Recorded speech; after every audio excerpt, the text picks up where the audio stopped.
So a little bit of background about myself and why I'm qualified to talk about this is I own about 15 units personally. My portfolio real estate value is around like $10 million of properties that I own. I know there's a lot of guys that speak hypothetical based in theory, but I wanted to come here and talk like based from my own experience. And I own a real estate team. We've brokered and sold around $250 million in the last of Philadelphia real estate within the last 3 years. So I want to, come at you and tell you my story of how I made this 100,000 in 5 years and like a 5.5x return on my money that will really get you to consider buying versus renting. So in 2016, so about 6 years ago, the Francis that you see now was not the Francis when he first started. The Francis when he first started, had barely any money, was working like 80 hours a week. I was renting a 1-bedroom in my buddy Ray's 3-bedroom house in Point Breeze. Now I'm living here in Center City, Philadelphia. Back then I was living in an outskirt, up and coming neighborhood that wasn't really that great. So I was paying $800 a month in rent. And what I realized is I was just throwing that money away and I wasn't seeing a tax benefit.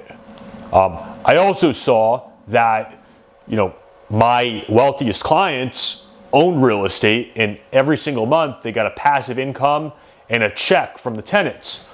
So what I saw in my deal, what I saw when I first got started in the business was I had $50,000 in my checking account. That $50,000 wasn't doing anything. So I saw that I could invest $18,000.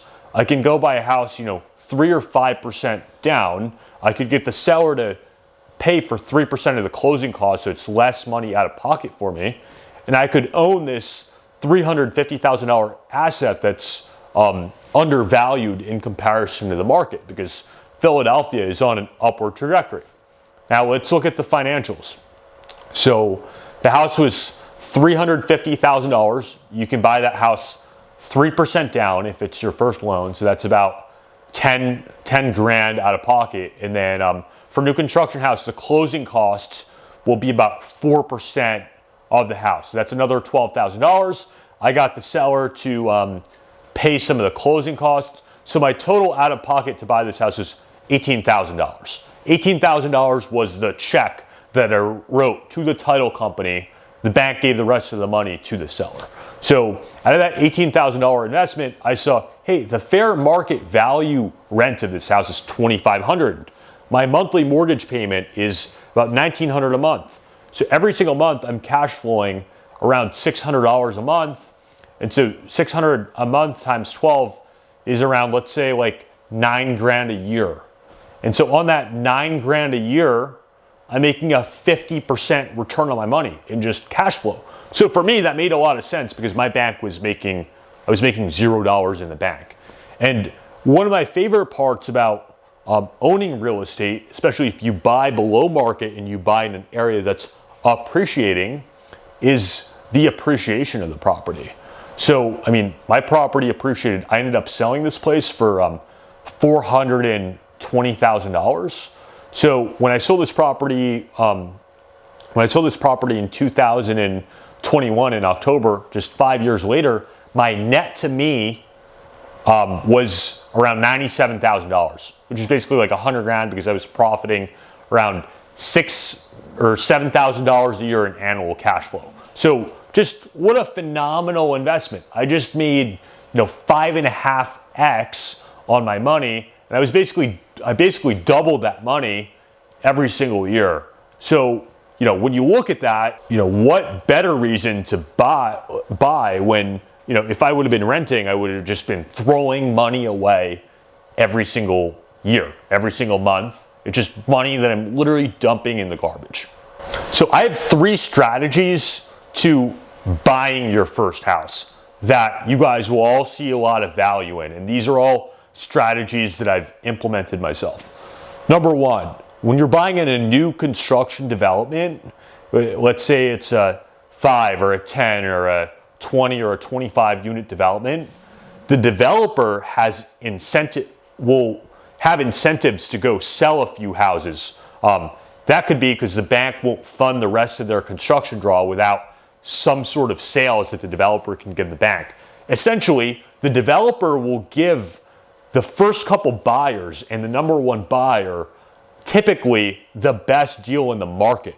So I actually have, I mean, in my place that I bought for $350,000, by the time the rest of that block was done, I mean, 1 or 2 years later, there were homes now selling for $395,000. So from $350,000 to $395,000, that's a $45,000 price increase, which shows the value of getting in early and being one of the first to move in a new development. The second strategy, which is a little bit more advanced, is to kind of do a value add property where you're improving the value. The home that I'm sitting in right now, I ended up buying for around $525,000. Got my contractor, got my materials. I ended up putting around $150,000 into the property. So let's say, you know, I'm all into this property for around like the, you know, 650, 675.